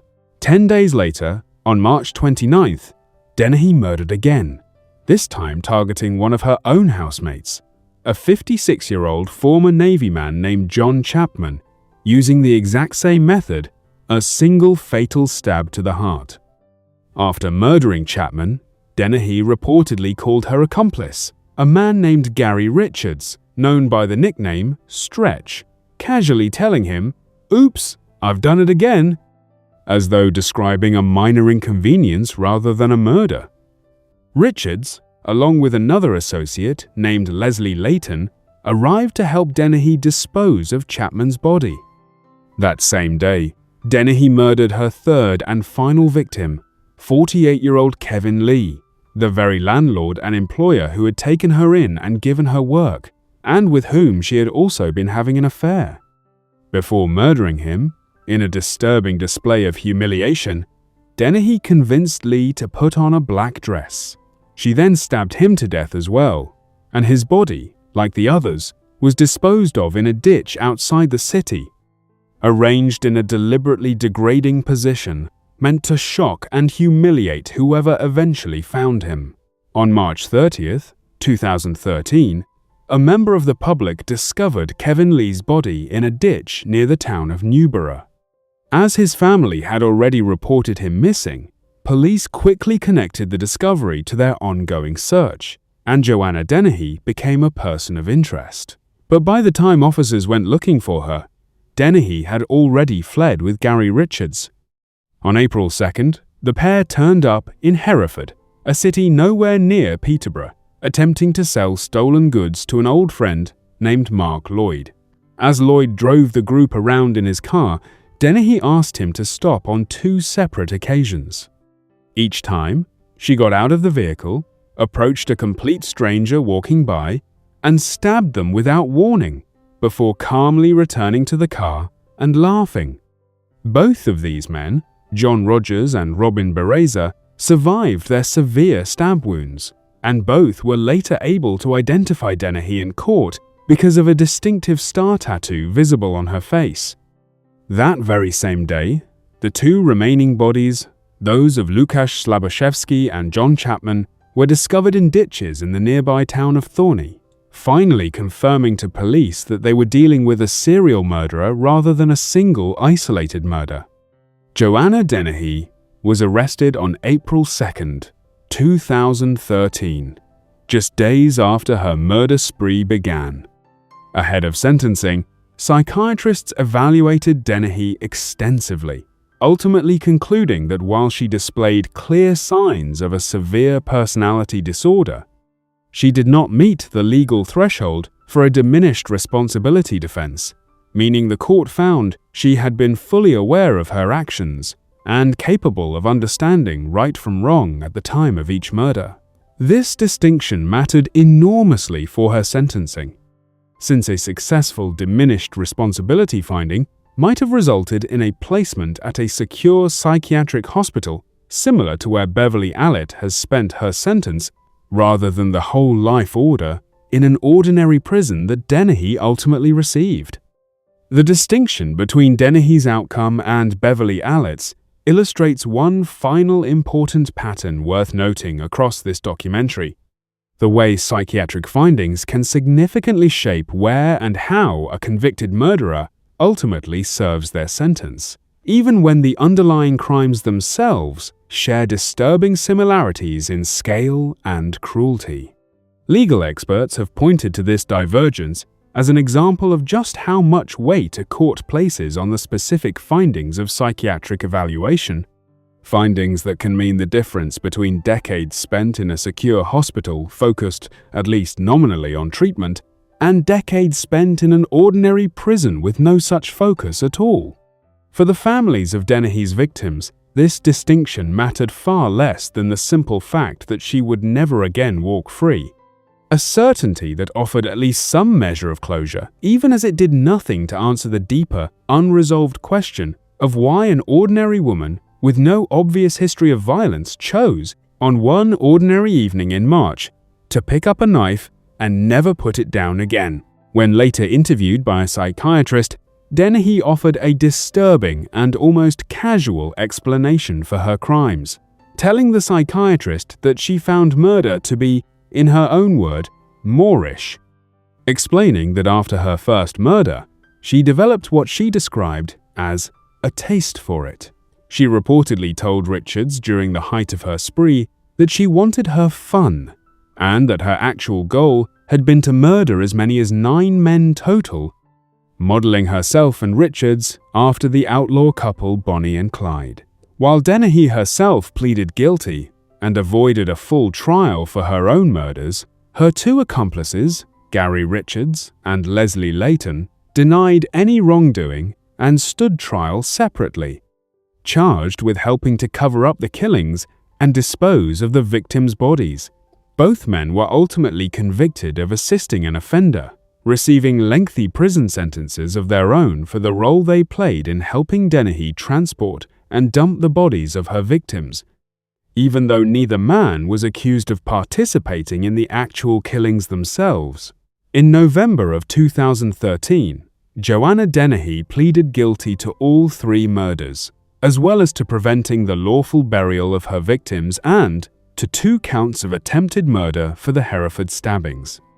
In February of 2014, she was sentenced to life imprisonment with a whole life order, the same rare and severe sentence given to Rosemary West, meaning Dennehy would never be eligible for release under any circumstances. The judge overseeing her case described her directly as cold-blooded and as a cruel, calculating, selfish, and manipulative serial murderer, telling her plainly that within the space of just 10 days, she had brought devastation to 3 families and shown no genuine remorse for the pain she had caused. Dennehy's own sister, Maria, gave a telling interview after the guilty plea was entered, saying she was not surprised her sister had chosen to plead guilty rather than fight the charges, explaining that Joanna liked people to know she was, in her sister's words, the boss, even in a situation as dire as a murder trial, preferring to control the narrative of her own downfall rather than contest it. Even from behind bars, Dennehy's disturbing behavior has continued to draw attention over the years, including reported attempts to correspond romantically with other inmates and continued fascination with the notoriety her crimes brought her.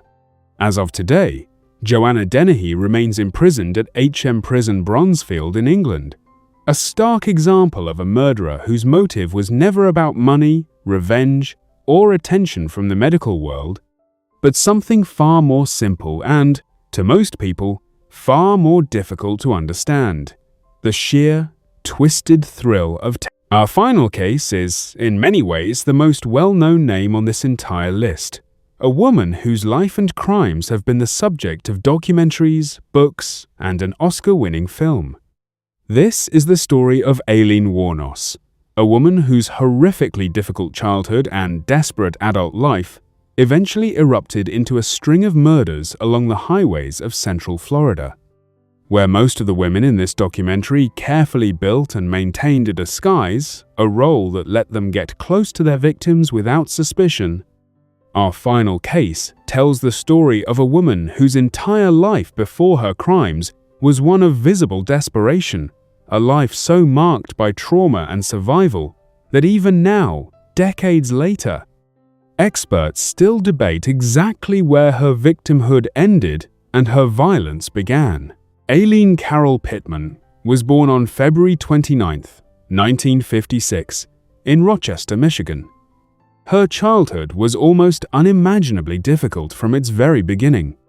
Her biological father, a man with a documented history of violence and offenses against children, was already in prison by the time Aileen was born, and would later take his own life while incarcerated.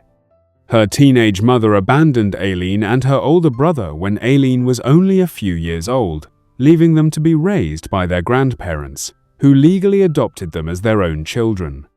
According to Aileen's own later accounts, her grandfather was a severe alcoholic who physically abused her and, she alleged, assaulted her throughout her childhood, and her home life was marked by chaos, neglect, and violence from a very young age. By her early teenage years, Aileen was reportedly engaging in sex work simply to survive, and she became pregnant at just 14 years old, giving birth to a child who was placed for adoption. Not long after, Eileen was effectively forced out of her grandparents' home entirely. For much of her early childhood, Eileen did not even know that the people raising her were actually her grandparents rather than her biological parents, having been told a family story that obscured the truth of her origins until she was old enough to piece it together herself. This kind of foundational instability, not knowing the basic truth of her own family, compounded the trauma of the abuse and neglect she experienced, leaving her without any stable sense of identity or belonging from the very earliest years of her life, a void that would follow her through every relationship and every difficult decision for the rest of her life. For years afterward, Eileen lived an unstable, often homeless existence, hitchhiking across the country, engaging in sex work along highways to survive, and accumulating a lengthy criminal record that included charges for assault, disorderly conduct, and armed robbery, the last of which resulted in a stint in prison. In 1976, she briefly married a much older man, but the marriage collapsed within weeks amid allegations of abuse. By the mid-1980s, Eileen had drifted to Florida, and in 1986, she met a 24-year-old woman named Tyria Moore at a gay bar in Daytona Beach. The two quickly became a couple and moved in together, with Eileen continuing to support them both largely through sex work along Florida's highways, approaching drivers, mostly middle-aged men, for paid encounters. Beginning in late November of 1989, something in Eileen's already violent and desperate life shifted decisively toward murder. Her first known victim was Richard Mallory, a 51-year-old shop owner who picked her up along Interstate 75. Days later, his body was discovered several miles from his abandoned car, having been shot multiple times in the chest.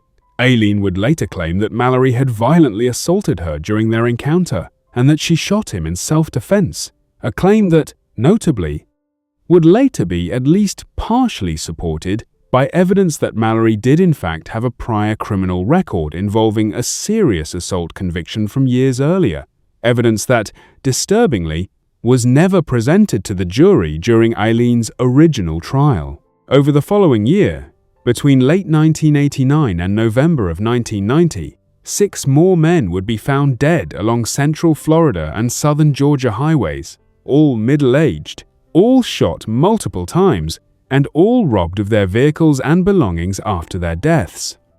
Her victims included a retired Air Force major and former police chief named Charles Humphreys, found shot multiple times in the head and torso in Marion County, a man who had also spent part of his career working as a Florida child abuse investigator, a grim detail that added yet another layer of tragic irony to Eileen's own history of childhood abuse and neglect. Other victims included truck drivers, a rodeo worker, and a missionary, men from vastly different walks of life who shared only the misfortune of encountering Eileen along the highway during the year she was active. In each case, investigators would eventually determine Eileen had approached these men while working as a sex worker along the highway, and at some point during or after their encounter, she shot and murdered them, took their cars and their cash, and left their bodies behind. As the bodies continued turning up across the region, investigators eventually connected the murders and identified Eileen and Tyria as persons of interest. Fingerprints recovered from a pawn shop where Eileen had sold items belonging to one of her victims, along with witness descriptions from people who had seen her hitchhiking in the areas where several of the men disappeared, ultimately allowed detectives to build a strong enough case to move forward with her arrest. On January 9, 1991, Eileen was arrested at a biker bar called The Last Resort in Volusia County.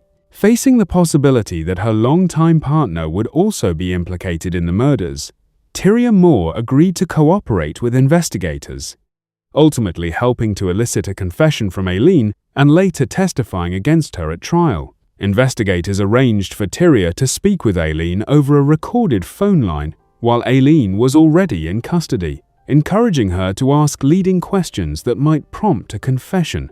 a strategy that worked given how deeply Aileen still cared for her former partner, even after everything that had happened.